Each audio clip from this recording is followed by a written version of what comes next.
I'm Laura Forcum, president of the Independence Center and a former marketing professor. I'm Lauren Hall, professor of political science and author of the Substack, The Radical Moderate's Guide to Life. This is We Made This Political, a podcast about making politics more about flourishing and less about power. We talk about living together in families, communities, and as citizens, drawing from our backgrounds in psychology and political science, and as parents.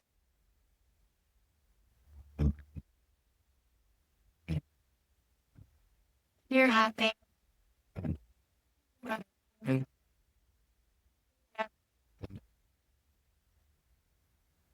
Today, we are really lucky to be joined by Veronique, and we're interested to have a conversation about what it's like to be a French parent, as well as somebody with expertise in policy and economics. Vera, will you tell us about, first of all, pronounce your name correctly, and then tell us about your academic background and what brought you to the U.S. and about your family. Yeah. So first, thanks for having me.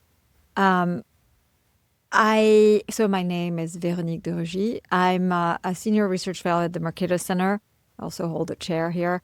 I'm an economist. I have a PhD in economics from France, but I wrote my dissertation here at George Mason University. And I left France because I really just did not like French people. And I just kind of the politics. I was already very kind of free market libertarian, and I felt like there was literally no one like me. And when the two friends I had who were, shared my views, moved to the U.S., I was like, I'm out of here. So I came and wrote my dissertation here, and it was kind of an interesting ride. And I've worked in policy after my PhD, and I did a postdoc. I worked in policy with Cato and AI and here at Mercatus. I've been here for quite a long time, and Laura and I worked together at some point. A few years ago. Yeah, it was a few years ago, but it was memorable years. And I'm very much a generalist, but there are kind of common themes, like in my work. I do a lot of budget issues, and I do some tax issues. I do all things cronyism. I hate it. And then kind of everything like small government. Not succeeding very well at it, obviously. I joke often that when I started at the Cato Institute as a budget person, the budget was $1.8 trillion, and now it's like $7 trillion. So it's amazing I have a job. Well, we don't hold you entirely responsible for that. No, I agree. And I'd like to think that actually if it weren't for my work and the work of people like me, it'd be 14 trillion. Absolutely. Yeah, and I have 2 daughters. Okay. And they've been raised entirely in the U.S. Is that accurate? Okay. Yes. Okay. Do they think of themselves as French American or American or? Yeah, I think they're very aware of their French heritage to different degrees, and probably for them it means something else. It means something different from the two of them. They've had a kind of very different relationship to the language.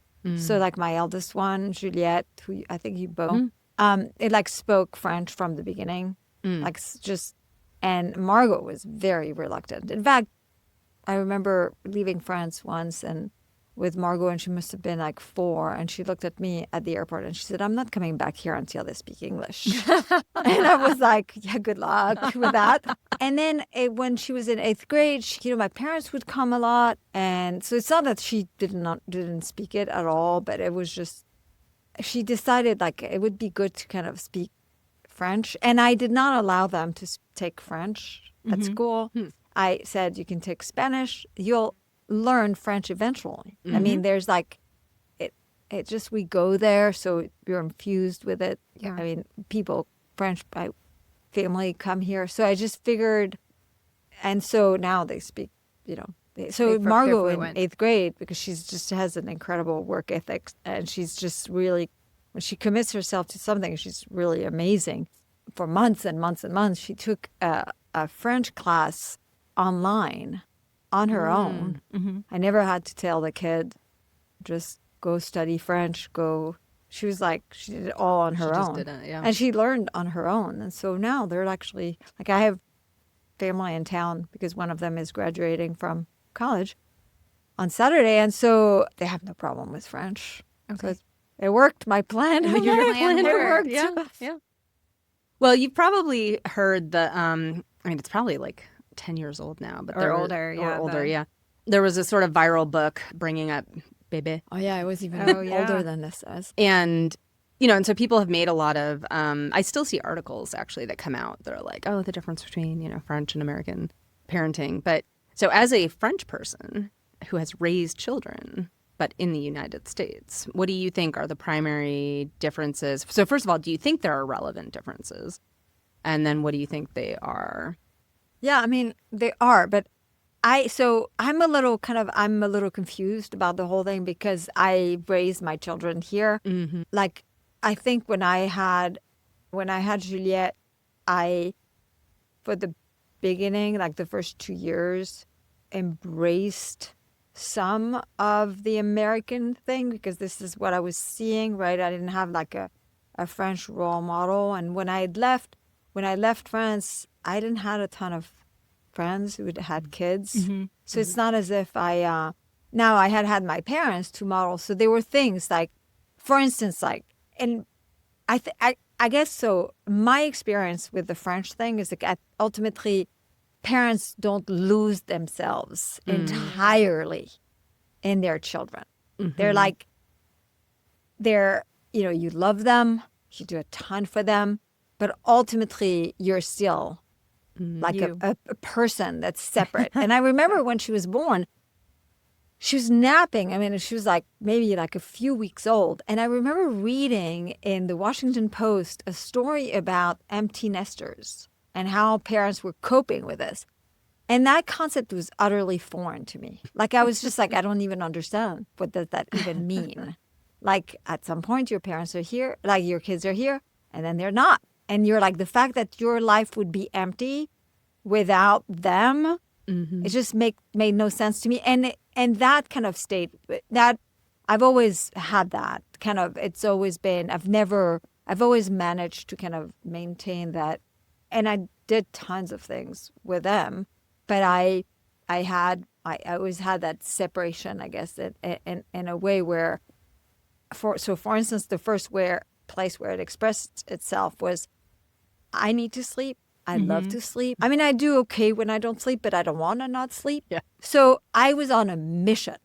That kid was going to sleep, and I wasn't going. And if it meant, that I was going to let that baby cry, so be it, right? And I remember parents like my parents, to give you kind of an idea of like my parents came to visit us, and they also brought some friends. And I just had Margot, the second one, and they were having dinner at my house every night. And they were like, Margot's like 6 weeks old, and they were like, that was kind of fine. You know, they were like, that is normal. And I remember them telling me, I remember when it was time for my kids to sleep through the night, I put that kid in the kitchen, and I put some stuff in my ears, and that was that, right?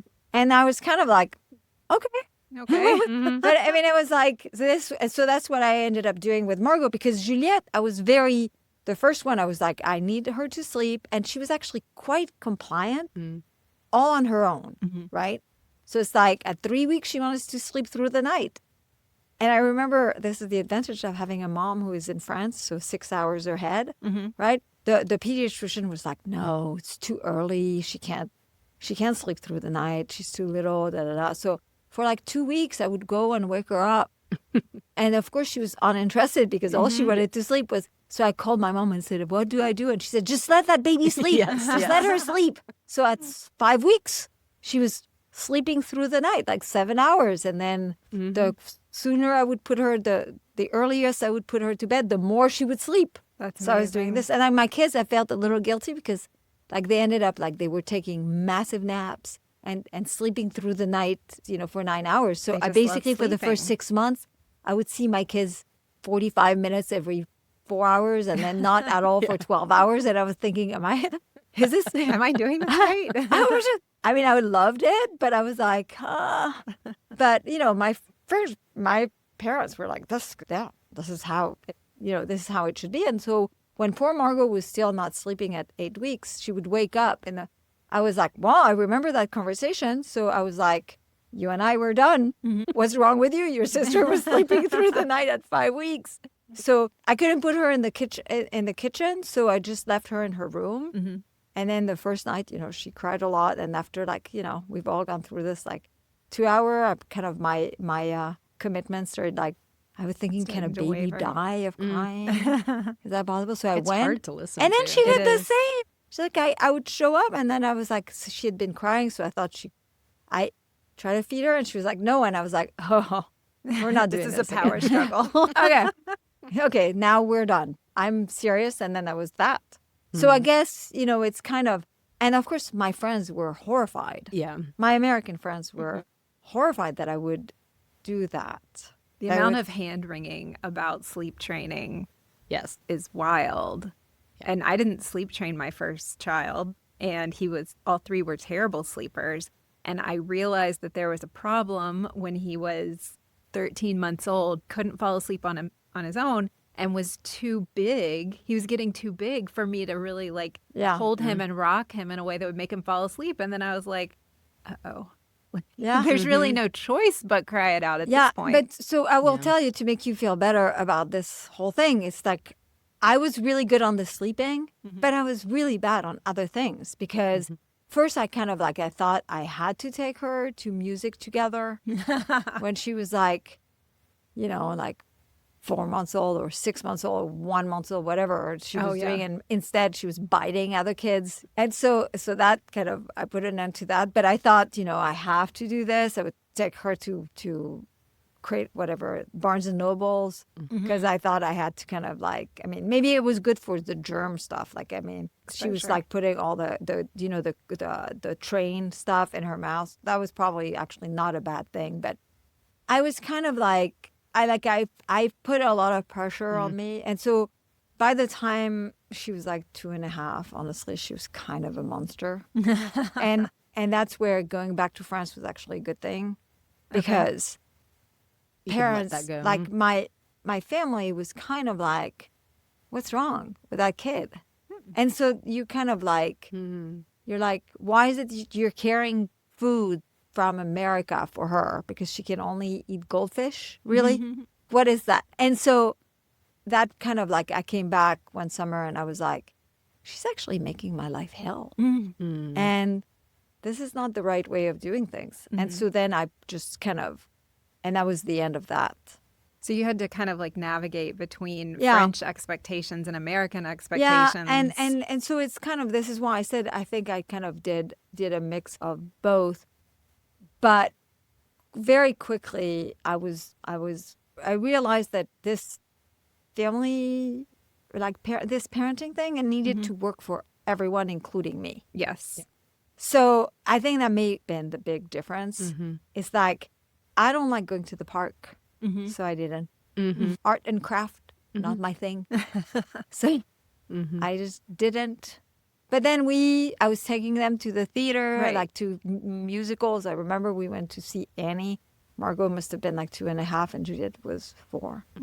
And it was fine. And Yeah. people were like, really? You're gonna? I was like, yeah. Why This not? was actually a big, for me, I had this big guilt issue of not feeling like I wasn't doing all the mom things. I wouldn't play with them on the floor and I wouldn't, do all this stuff. And then, I looked at my own parents, and both my parents are psychologists, and my dad's actually a child psychologist. And they certainly didn't do any of that stuff. So some of this is generational, right? The sort of expectations have shifted. But part of it is thinking a little bit about sort of development and how children develop, right? And they actually need the ability to play by themselves. They don't, adults guide things in ways that they probably shouldn't when they do interact with kids Right. in that way. But the other thing that I sort of gave myself a pass on, probably I could have saved myself a lot of guilt, was sharing things that you love with your kids is a perfectly valid way to parent, and not forcing yourself to do things that you hate doing is also a very so finding things that I love doing. I'll take them on nature walks all the time. We love traveling together, right? Those kinds of things. Yeah. But yeah, I gave up on, I'm not going to be the person who's on the floor doing Legos. That's just not. I'm just Yeah. not interested. I think my daughter got her first doll her her second Christmas. She was a year and a half old, and it had never occurred to me to buy her a doll. I didn't have any interest in dolls, and so Yeah. luckily an aunt was like, "Oh, this child doesn't have any doll babies," and I was Well, like, but she was playing with "Oh." her brother's. No, we Yeah. had Yeah. toys. Yeah, I just exactly. it's your own. I I think mean, your own interests guide it a lot, but the role of guilt, I think, is Mm-hmm. really yeah, that's it. That's interesting. like, I mean, yeah, the guilt stuff is kind of like the expectations of like, this is how things are done. And this is where I think I was really lucky because I had all the signals and America kind of really, especially this area, it's like, it's very hands-on parenting, like enrichment and all of that stuff. And having the French, because you can remember your own childhood and be like, I turned out okay. I didn't get any of that. But at the same time, you still have this nagging thing. So I was really lucky. The other thing where I was lucky and I think I used it to just basically, you know how like you have a theory and if you take data to just validate your Yes, theory, right? absolutely. And Brian Kaplan's book Yep. about having children and kind of basically kind of like the fact that when people at the end of their lives, they always, if they have one regrets, it's like they didn't have more children and the reason why they didn't have more children, he shows, are just not valid. I mean, a lot of people think you need kind of a ton of money and because you need to give your kids, all this after school program and all of this and like their own room but it also, the time stuff that you needed was a time suck. And it is. I mean, it's like, we're not going to pretend it's not a time suck, but it's not the time suck that American parents in some made it areas into. made it out to be. And I was like, oh, well, that's convenient. That's what I want to believe. That's how I want to live. Thank you, Brian Kaplan. And he seems to say that as long as I feed them and really love them, we're good. We were just really good. Yeah. And that is really kind of true. It's like there's not. I think parents drive themselves insane because they think there's a golden path that exists, and then there's all these things to do to put your kids on that path that gives him like this amazing life. And then that's why kind of people do so much stuff. And what Brian shows in the book is like it's not true. And they do studies about identical twins separated at birth to kind of actually weigh Right. the debate between the nature and nurture thing. And that is exactly how, and it's very convenient because that's exactly how I want to What live. I was going to do anyway. And I was kind of like, okay, adopt it. Reading it is adopting it. For me, it was just like, I just kind of loved it. But it is true, like, it's interesting, like, the other thing I would see, like, you go to France, there's no special food for kids. There's none of that junk. So, I mean, parents in America, I mean, I don't know, I don't want to generalize. I mean, America is a big country. But in these areas, it's like, you drive yourself nuts. And so I kind of like once I kind of understood, I made life pretty easy for me. I think the question when you're parenting a lot of the time is like, how much of this is something that I created with a parenting choice I made, and how much is just what this child is actually like? So I have a child that is a very picky eater, and I am constantly sort of like, am I making this child this picky? Like, am I enabling this? Or is it just what they're like? And I don't have an answer to that question, but I agree, like, we do a lot of catering to children, not just in food, but also I think in like public spaces, right? I don't know, in France, I'm assuming that there are not a lot of children's museums, right? Or like a children's theater performance where it's like, oh, we took the thing and we adapted it for children so that we conform ourselves to them instead of the reverse. Yeah, I mean, so there's some things, but it's not as sophisticated. Like I Okay. remember going to my grandmother would take me to, when I was on vacation, I would go to my grandmother. We would go to the park, and then there would be, the puppets thing. So it's not as if it was like there's none of that, but yeah, it wasn't this plenty of things that comes with kind of America is just so freaking rich, it's and I see it like it's coming to France. Always like adopt America's like eventually Right. America's ways. So I've heard that France is moving in I our see my direction. sister is like the way I have a sister who's much younger than me. It's like she's 17 years younger than me. And she had a child like late. She has this big job and she works a lot. And the pressure she puts on herself. And I keep telling her, you don't have to. You don't have to. But she is not lucky because she doesn't have, the I don't know. I guess around her, a lot of the people do all of that. Yeah. It is interesting how regional it is and how and economics plays into it, right? So you don't see as much of this in rural areas. Or you have and like 5 jobs or 3 yeah, Yeah. jobs. yeah. Or, So if you're working 3 jobs, you are not helicopter parenting because you can't be in the same area. Whereas I think so for the listener, we're recording this in the DC area, and that's obviously a parenting intensive or an intensive Right. parenting space. Because economically, right? Yeah. Like you can afford to be a high investment parent and have a lot of enrichment activities. and I also think that because a lot of women work, Mhm. I think kind of like women, like this guilt thing, like a lot of women feel guilty and they compensate by saying, they're going to hyper invest in their children. I mean, it's not, I mean, I don't, but it feels like there's a lot of that going on. I definitely felt some of that. I think there was like a performative element to, I had my first book contract, or I got my first book contract the week before my first daughter was due. And so her first year, I was doing all of this book stuff.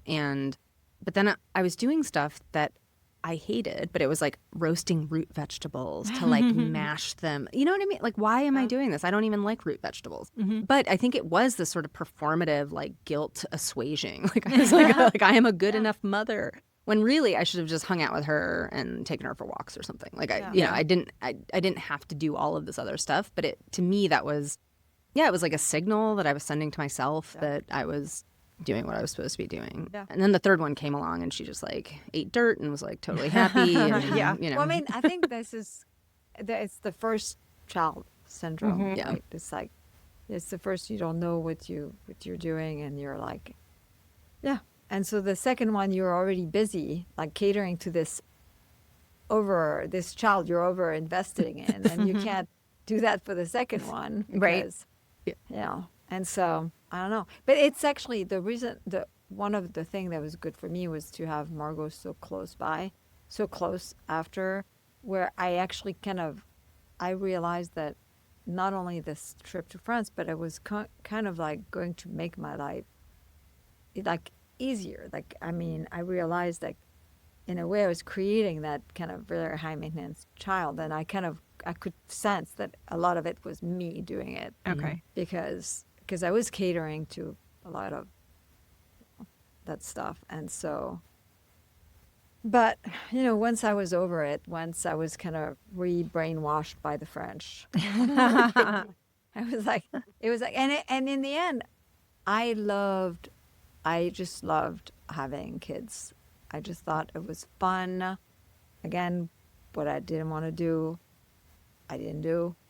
To the limit of normal, like, Right. right? I mean, if I hadn't want to bother with their homework, I would have done it. It was to the boundaries, like the stuff that I thought wasn't important. But for instance, like all that crap, like school projects, no, you're doing it. And if it looks like crap and all your friends have these tall building that their dad made, Yeah. who cares? Yeah. Yeah, like not fixing it for you. No, Not doing the work for you. no, and I was fine.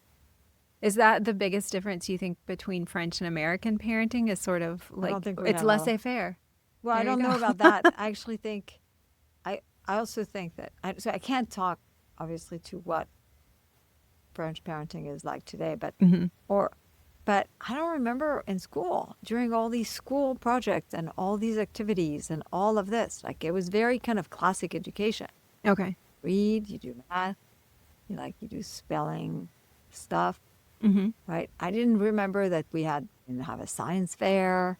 We didn't have all that heritage box, all of that stuff. I just didn't remember, but I also think that, by the way, one of the things where I really feel like really lucky that I had read Brian's book is that the girls lost their dad, when they were little. Like they were like, not, I mean, they were like 11 and 12, right? Okay. And because of that book, I, like when they were not well, I didn't read immediately into it that actually this is because of what happened, right? It was kind of like, it was very kind of, a good check on all the instincts of the reason why your child is a pain in the butt as a teenager is because of some trauma you inflicted on them or they whatever, like, and you're actually, I'm looking at all of my friends' kids and they're a big pain in the butts too. And they didn't lose their dad. So it was kind of Like they're more resilient than you would have otherwise yeah, but believed. it's also not read immediately into this that the reason why they're doing the stuff they're doing is because of some trauma, like the Yeah. nature versus nurture, or like if they're it's kind Yeah. of like a typical example. I mean, it doesn't mean that you don't pay attention if your kid is depressed. You don't say, "Well, Right. there's depression in my family, so it's not that particular event." But it's just you kind of like you don't immediately assume that whatever traumatic event is going to kind of from now on define them and kind Yeah. of tie them down. And I would always tell them, this is something that happened to you. This is not who you are. And I think that was very useful. And I don't know that I would have, I don't know, I don't know the universe where I hadn't read that book, but It seems like the conclusion is sort of that there's not a lot you can do to improve your children if you look Yeah. at them as like they're not home improvement projects. exactly. But the opposite is also true, that like a lot of these things that happen to them don't have far-reaching effects, Was- right? Like they're I mean, things that happen, It all and that's depends on it. how you handle it. Again, and we were lucky. We had tons of friends, like very tied into like a community of great friends and lots of families. But it was like, in a way, passing the first 5 minutes where I thought they were going to be drug addict, pregnant at 13, and all that stuff. And I started breathing and thinking through. I was kind of like, okay, we can do this. We're just like, so is this French? Is this having read this book? Is it being lazy as a mom? Like how much? Maybe it's a third, a third, a third. Okay. And it just kind of, yeah. But what you learn when you're a parent, and I think that's everyone, is like, there's so much you can do to influence your kids. They're really pretty much born like their own person. You also assume that because you have 2 kids or 3 in your cases, but you have 2, you expect them to be the same, and they're not the same at all. So you have to kind of tell her and kind of get to understand, and it's no different than with people in general. So you're like surprised constantly and humbled because it's like as much control as you think you have, you just have some control, but there's also a lot of control that you don't have. So it's a kind of it's the most challenging thing I've done, and like the most humbling thing. And we always joke that I hate the word saying like I'm proud of you, because it feels like I'm taking credit. So I always say, my kids always joke, it's like my mom's not proud of us. Because it's so we've had these recurring conversations with Bob Ewing in particular about like what it means, and like but it is kind of like you realize a lot of what they become. Sure, you've provided like an environment. Hopefully, it's like good institutions. You've created this environment, but ultimately, a lot of it is who they were to begin with.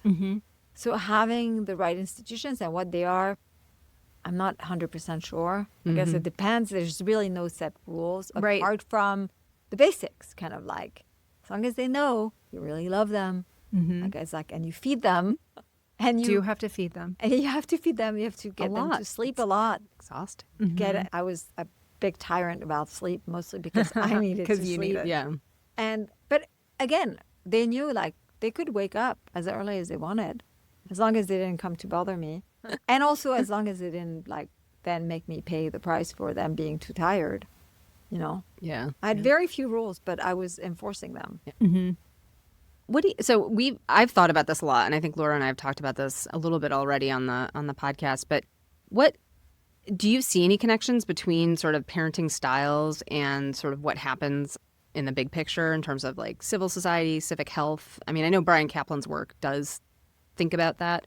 Is there anything you've noticed or concerns you have about sort of what the American way of parenting might mean for our civil society and civic health, Voters and citizens. our democracy? Yeah. So, I mean, I'm thinking about this kind of like with some perspective. Not that I was really fully thinking about it when I was raising them, but I have thought about. So I had rules. They weren't tons, but they were really. I hated messes. Like, I mean, they needed to clean their room. Like, the way they ate at the dinner table, like spilling their milk, eating with their fingers, kind of. I mean, obviously everything has to be age appropriate, but they're kind of like, there were things like this that I was very insistent on, and being polite. And that required sometimes they didn't, one of them was like, came out like just the biggest rule follower in the world has ever produced. And the other one, Juliette, was like, oh, whatever. So it's not as if, it's kind of like you have those rules and then I mean, like they're following them all the time. So it's kind of a trial and error, and you learn what works with each child. But as long as you don't have too many rules, in a way it's easier to focus. So relation, right?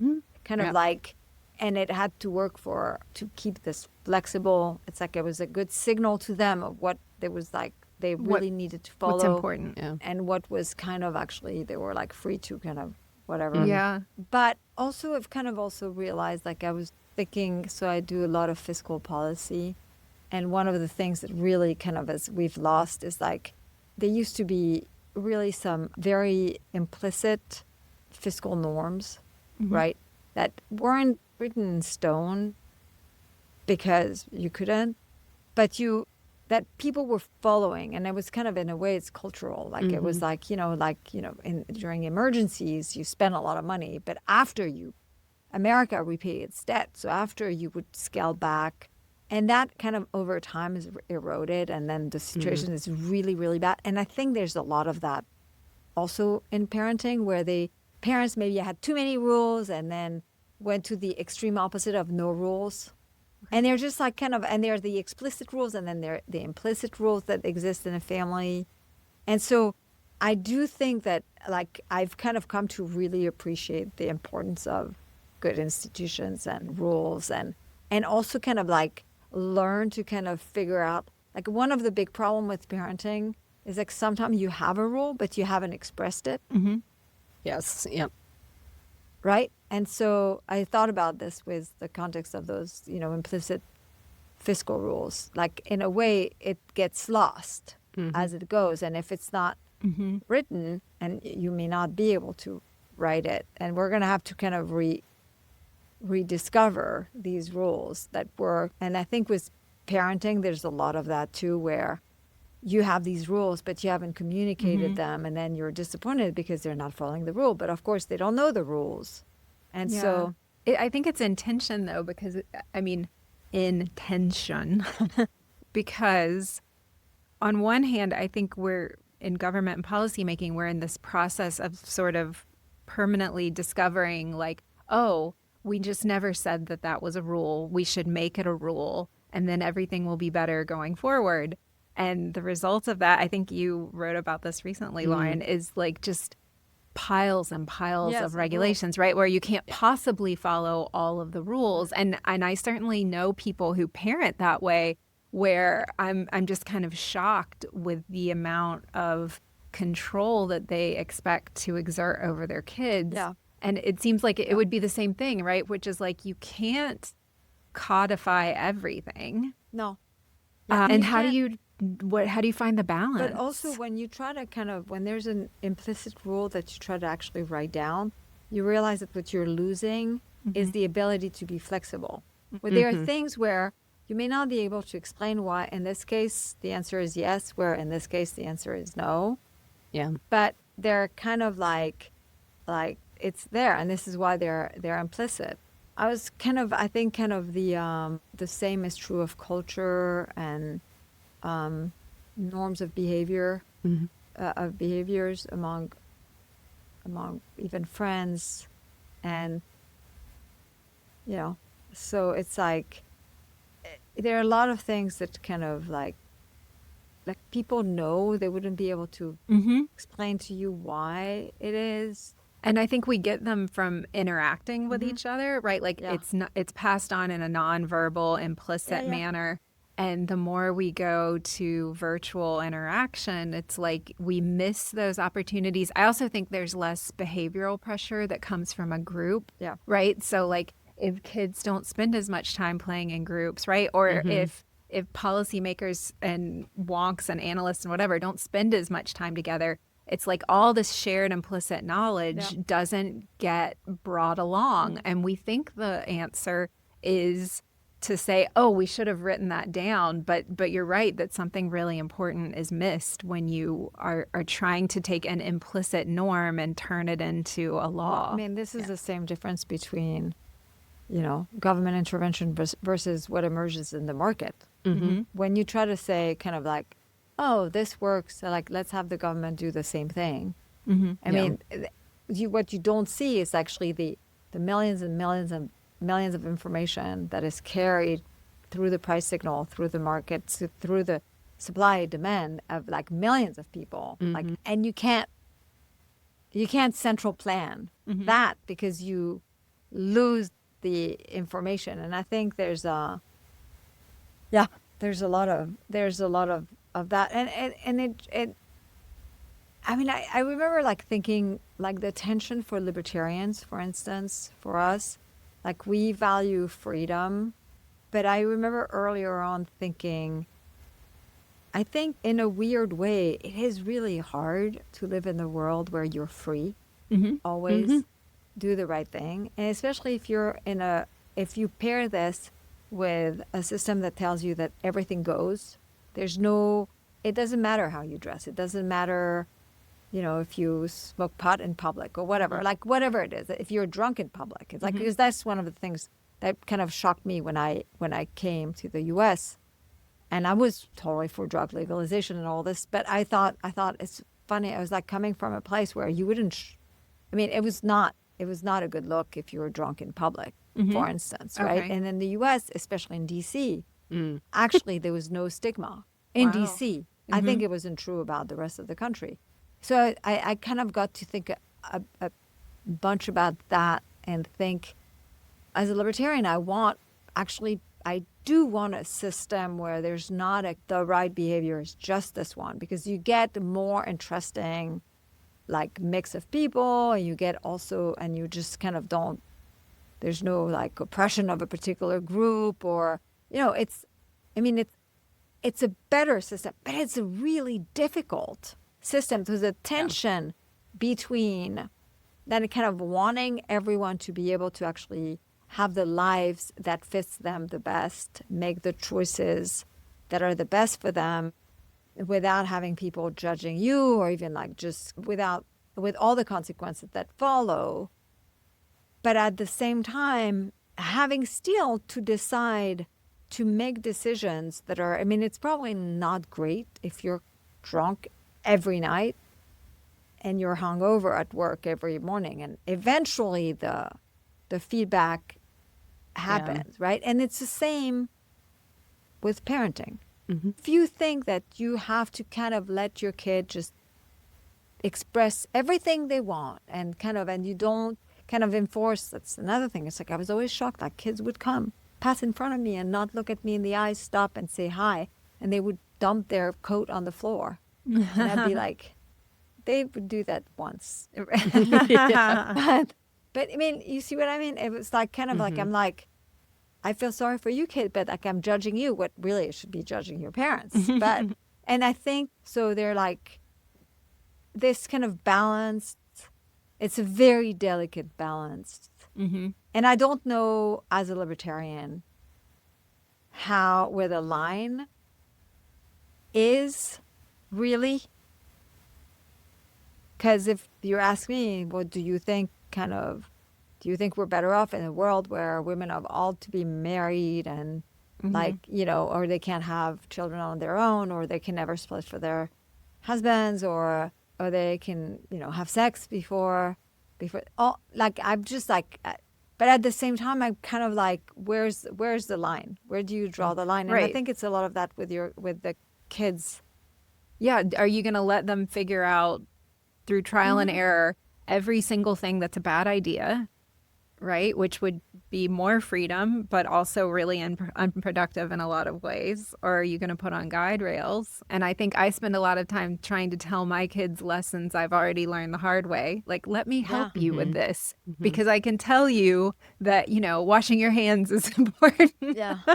There's pretty strong consensus on that. And it's, there's some things that it's not worth experimenting on. And maybe that's really the fundamental challenge of parenting is like, what is helping them avoid wasting time on things they don't need to learn the hard way, and what is being controlling because it's making your life easier. That's it. Sometimes there are things like, honestly, you can tell them, but until they experience it. I mean, I've been told things by my parents. I remember hearing it and just kind of not understanding really what they were talking about until, I had the experience. So it's like, it's hard. It's like, it's a lot of, but I do think that having some rules, like, and then the same goes for society. As much as I hate to say it. Well, this is the tough hard. thing, right? And this is where I think it's a lot easier on the parenting level because it's just a smaller group. But I mean, with my kids, we spend a lot of time talking about values. Like, what are the values that our family believes in, right? Honesty, right? Kindness, politeness, those kinds of things. No tattoos. Not at age 12, certainly. That's my family. And so it's less about hard and fast rules, like you will not do this thing, and more about how are you going to conform your behavior to the rule or to the values that we share as a family. And so there's a little bit more flexibility in there than this sort of directive, like you are going to do this thing. And and not to go down the sort of political theory rabbit hole, but I mean, there's a lot of actually really interesting research on norms now, but also just going back to the founders' understandings of what the trade-offs of government, right? Which is if you want less coercive government, you have to have shared norms. You have to have shared expectations about how people are going to live. And I mean, Madison had something, I just never quite understood it until now. Moral people, it really helps kind of rein in like an oppressive government. Like, I mean, making sure that the government doesn't become, because there are things that you would never ask the government to do on your behalf. Yeah. And see, like, they told us, and yet it took me that long to actually kind of fully. Something that you've heard for your whole life, right? And it's like, it's not that you didn't listen because you were a defiant child. We really need to be moral people, really. And kind of, I'm like, I mean, and sometimes now I wonder whether I'm saying this because I'm old. I do. Yeah, I'm kind of like, is it that I'm suddenly reaching for some truth that was there a little, or is it just that I'm old? Is it just a mindset shift? And maybe that's why young people shouldn't listen to old people, because we're only saying this because we're old, not because it's the truth. Right? But I mean, so I kind of like, I think about that. Well, there's benefits, right? I mean, this is one of the things I think a lot about generational interactions. But one of the nice things about intergenerational living is that, the young are going to test boundaries. They're going to push things in different directions. They're going to take risks. And then you do tend to get more conservative as you get older, and conservative in like the little C sense, right? Which is that you have more risk averse. Risk averse, right. And, some of it's that because like we own property and like I have a retirement saving, like I have stuff that I don't want to risk. But I think those balance each other. And so it's less about one being right and one being wrong than it is that we need both perspectives sort of in play at any given time. And so that's where sort of like even like generational pluralism, I think, is important. And that's actually an interesting thing about sort of childhood now is that we do segregate kids in age cohorts. So there's much less sort of multi-age interactions where you actually did have kids older kids, for example, taking a kind of leadership or mentor role. I mean, sometimes bullying, but and so there's less of that peer-to-peer learning, whereas I think it's much more now hierarchical learning. Like all these kids who are age 12 are going to sit in this classroom and learn from this teacher, as opposed to the sort of more mixed schools that there used to be, and certainly like siblings. I Well, mean, I think you see this in it siblings. seems to me that it's because, and I guess to your book, is like it seems that a lot of decisions that were made, they're not made with in mind what is good for the patient ultimately. Yes, yeah. It's like what is good for the system. The schools, right? A lot of the school processes and stuff it's like what's good for the teacher, right? This is, I mean, like how, like, this is a system that's designed to work really well for girls because they can sit for a long time. But really, ultimately, it's a system that works well for teachers who don't want to have like boys jumping around and just kind of doing all. At the same time, when you have an education system where you say, you know, 80% of the kids have to get through and get a high school degree, it's hard to imagine the Little House in the Prairie system working well for. Right. But some kids are lost, and like boys definitely are like Richard Reeves is like actually like a really good. He's doing some really interesting stuff on this, looking at boys, like it's called of men and boys, or boys of men and men. And anyway, so it's kind of like it's kind of sad, but and in your book, you're like you talk about kind of how we've like medicalized everything for birth and for death. And it doesn't work for everyone. It's unclear that it even works for the people who are supposed to be the beneficiaries of it. Yep. Like the parents and the people dying. And so anyway, it's kind of like, seems to be like a thing of our time to kind of superimpose.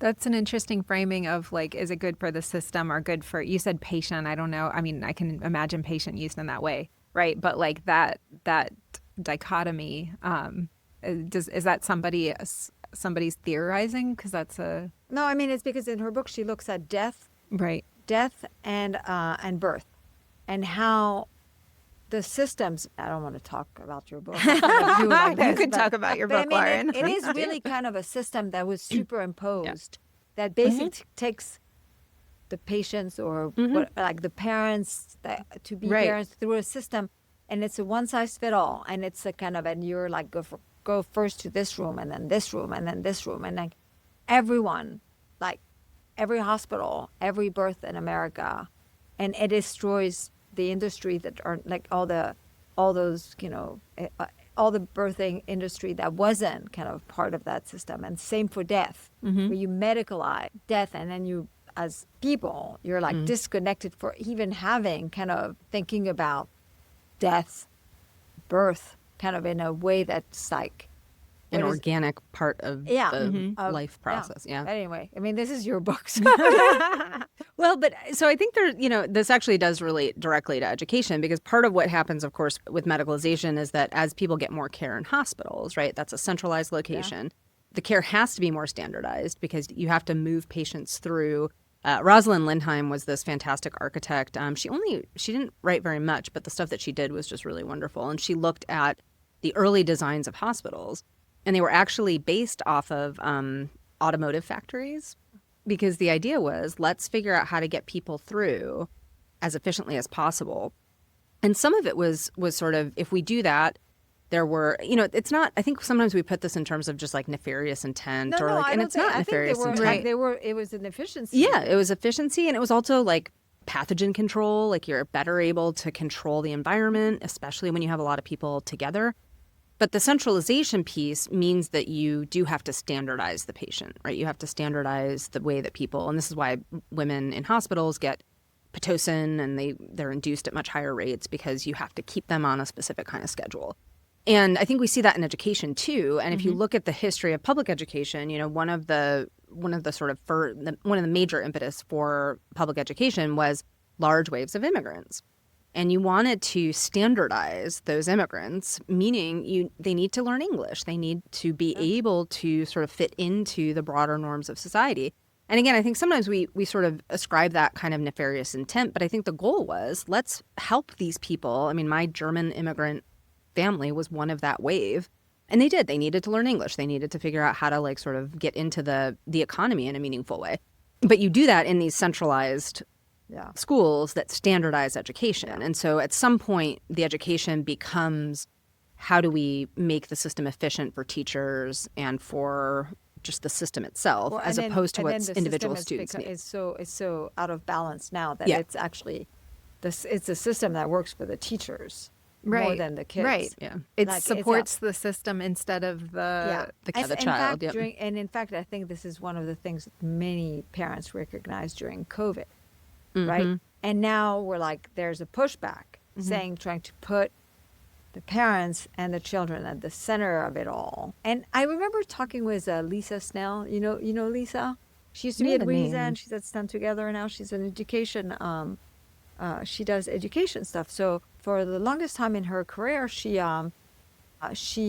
worked on school choice issues. Right? She's pushed like one of the last time we had a conversation about this. It was so funny because she was saying school choice is great, but it's still, if you think about what school choice is still getting people a bit more choice, but a choice for an education that in theory we think is going to be a bit more individualized. Like, if you, like let's say you can go to this school that's like, This charter school versus this public school. and that is kind of like this one's catering more to like they do better with your on the spectrum kid or whatever. Or Right. like whatever, like this school is like everything's bilingual or whatever.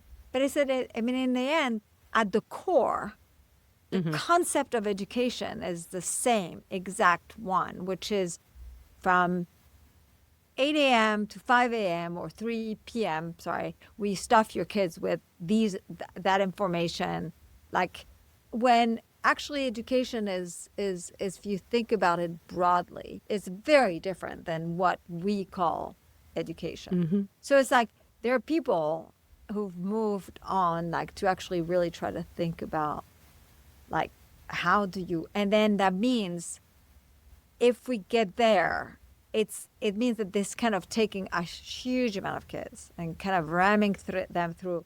I don't know that we'll ever get there, but like it goes away. Or at least what would be great is to kind of have, for those, my daughters did great in that system. They were girls, we were in Arlington. It's like, and so they did great in that system, right? So maybe there's still a lot of parents who are happy to get their kids through this, but for all the other ones, there are all these other options and options that are not just about kind of like the location, and maybe you want to put them in a Catholic school, or maybe it's one where they have more after school program options, or it's one where they'll be better for kids with, I don't know, like they're on the spectrum, whatever Yeah. it is. But it's one that actually treats education radically different. So it's not this machine so I think it's kind of interesting that we've gone through this massive standardization, and it's not a bad thing. I think we've managed to ram through a lot of kids, but as it evolves, of course, kind of Yeah. special interest and stuff. It's like during COVID, it was so obvious that they weren't thinking about their education policy as what is the thing that is best for the kids. And that was like a big problem because otherwise, Yeah, and we saw this, I think, really clearly in Rochester, New York, where I live. The suburbs, actually, most of them, and our suburb in particular, stayed open. So we all shut down in spring, but then they came back in fall. And so they were in person at least a couple days a week in fall. Whereas the city schools stayed shut down that entire year. So picture being we were shut down in 2021. so this, but what's insane to me is, my husband and I could both work remotely. And so the people who have kids, who have parents at home, we have the benefit of being able to parent on Zoom, which is terrible, but at least we could do it. Our kids actually can go into a school and have a relatively, it wasn't normal, but they could be in school.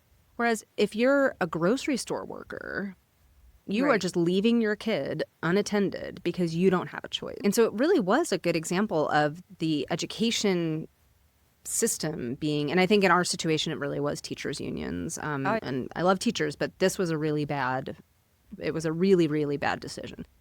So we've lost just a whole generation of city schools, kids, because a lot of them never came back.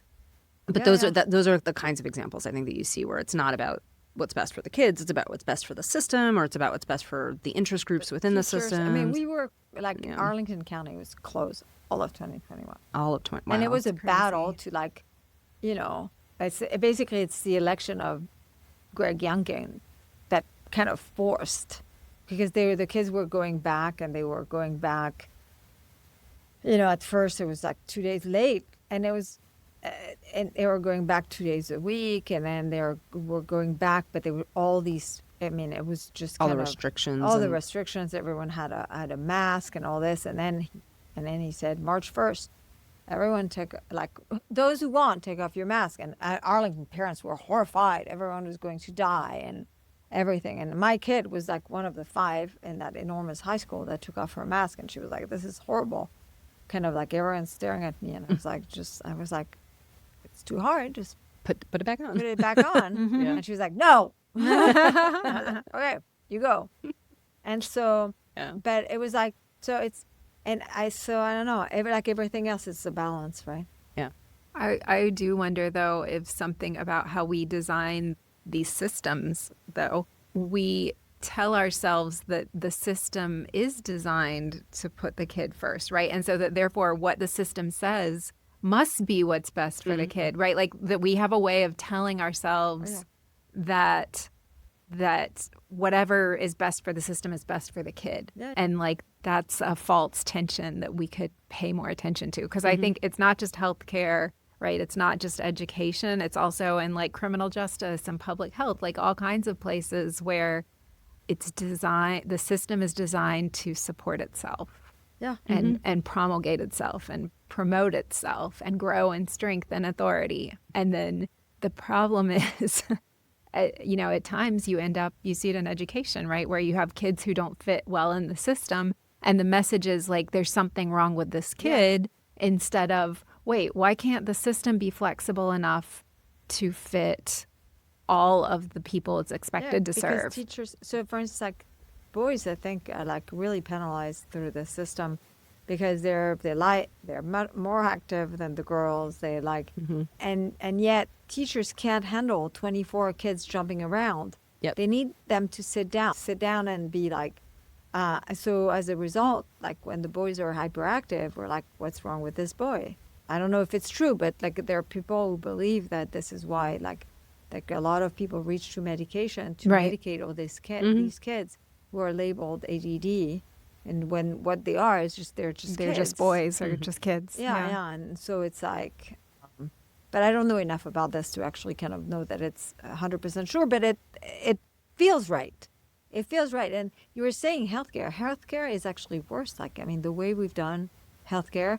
Like I was talking with Michael Cannon at Cato, and he was like talking about how effectively, basically, it was a tax decision that was made in the 30s about deduction of healthcare plans for companies that end up basically designing that crazy system that we have. And it has nothing to do with healthcare. It's all about now what we call our healthcare system is a financing system. That's all it is. And it has nothing to do with healthcare outcomes. It has nothing to do with, and it was all started from a decision that was made about the tax treatment of basically healthcare benefits in companies. And it's just awful. Yeah. And it's just like, it's awful. And there's just so much of this, right? Where the system just basically imposed. It's like it mushroomed, right? Like it grew in ways that you wouldn't have expected. And it's a drag not only on the quality of healthcare, but also on the ability of businesses to be flexible and competitive, because things would look very different in the United States if we didn't have a basic a basic assumption that employment carried with it healthcare costs, right? Which is, if any of us like stop to think about that, like how did we arrive at a choice to pair those two things together? That's a little bit Well, and it limits Not people's ability to move because right, I exactly. know a number of people who will not change jobs because they need a specific kind of health insurance for some Yeah. kind of chronic illness or something. And so it's like, well, now you're stuck because we've pegged your health insurance to your employer, which is crazy. Yeah. But it also changes people's expectations. And so you have this sort of expectation that we should have. So the the universal health insurance question is, I think, a sort of semi-separate one. But there's this assumption that insurance should just pay for all Yeah, yeah, health of course. care. And it's like, well, wait, why Why? couldn't we pay for some stuff out of pocket, actually? And I do because my insurance won't cover stuff It's that I would 10%. like it to cover, right? Yeah. But so it is like we've just, like we've Well, so totally we don't think jettisoned about, normal again, market we don't think principles. about health care Yes. and health outcome. We think about Insurance. and Yeah. the delivery of like a payment for a service, which then, because if someone else pays for you, the demand's higher than it would be if you paid for yourself, and all of this. And then you add a layer where you kind of like, well, that particular system doesn't serve senior well. Well, let's create Medicare.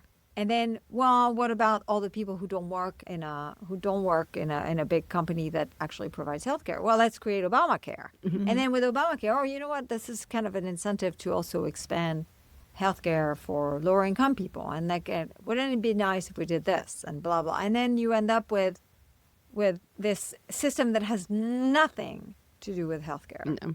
No. And it is really, and where people think that ultimately the most important thing to say is who's going to pay, how much they're going to pay, and without ever asking the question, is this system doing what it's supposed to do? Yeah.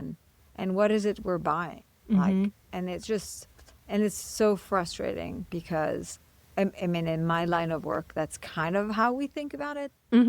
But people just are like, and this is a fight where we're losing. I think it's a fight worth fighting because like with budget, right? Maybe it would be $14 trillion would be spending next year. And it's only 9 or whatever.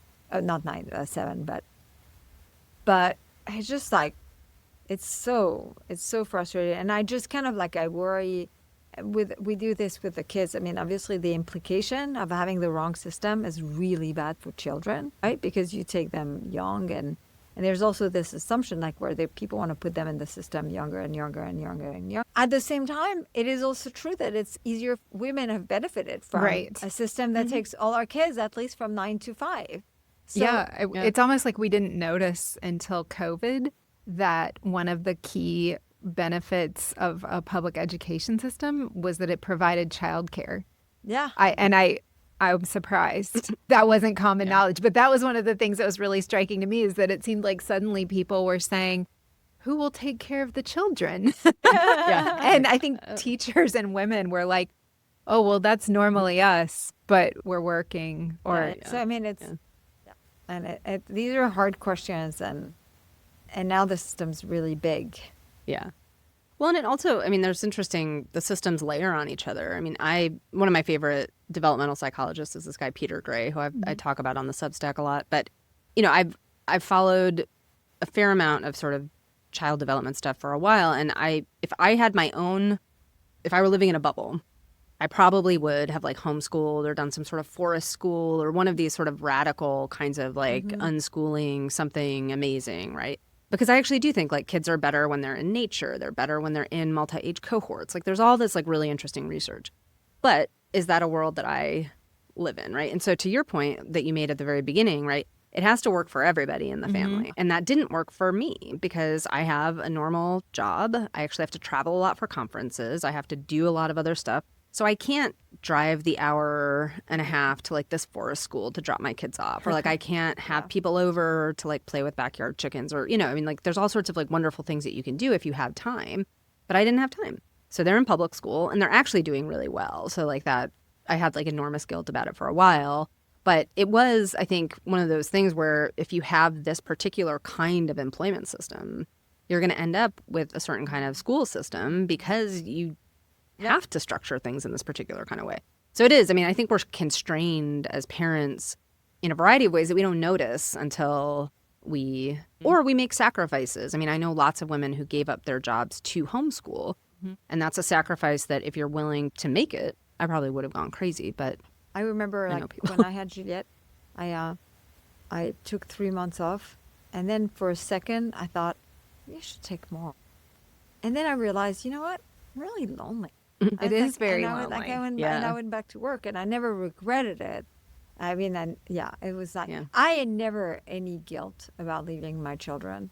Like, no, I mean, I just like, I never felt bad putting them in school. In fact, I remember Juliette never asked, but Margot was like, are you ever going to volunteer in the classroom? And I was like, nope, nope, not going to happen. And that part, I think it's my education. Like, I was like, never saw it. Maybe if I'd seen my parents volunteer in the classroom, I would have never even, it would not have it.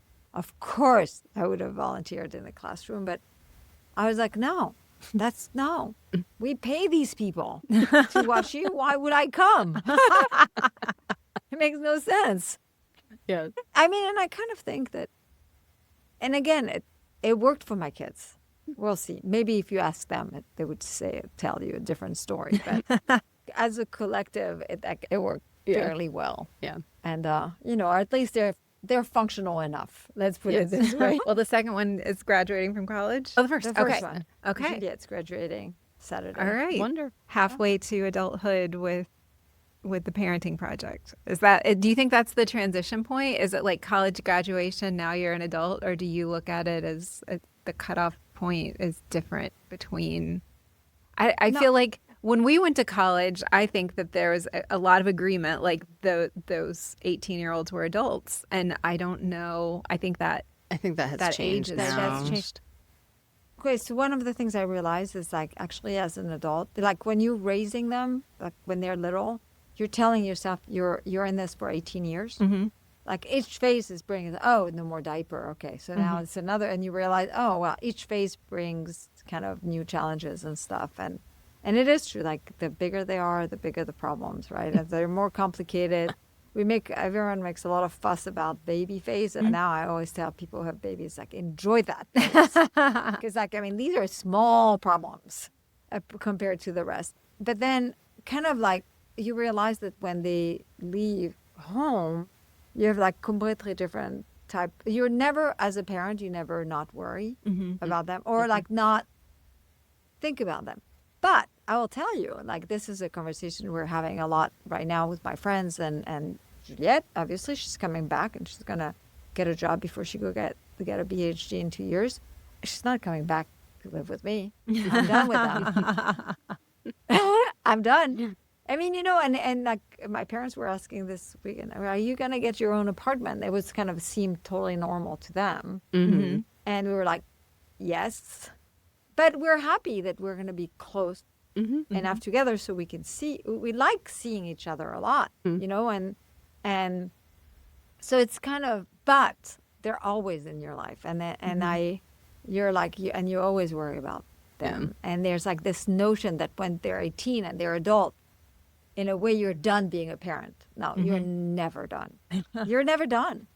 You're never done because hopefully, if they like you enough, they'll come to you and then they'll have kids and then you'll, So it's kind of, it's the best thing we'll ever do. Before we started recording, we were talking about the Catherine Pakolak's book, Hannah's Children, where she goes and interviews, I think, 58 women who've had more than 5 kids. Some of them have had 15.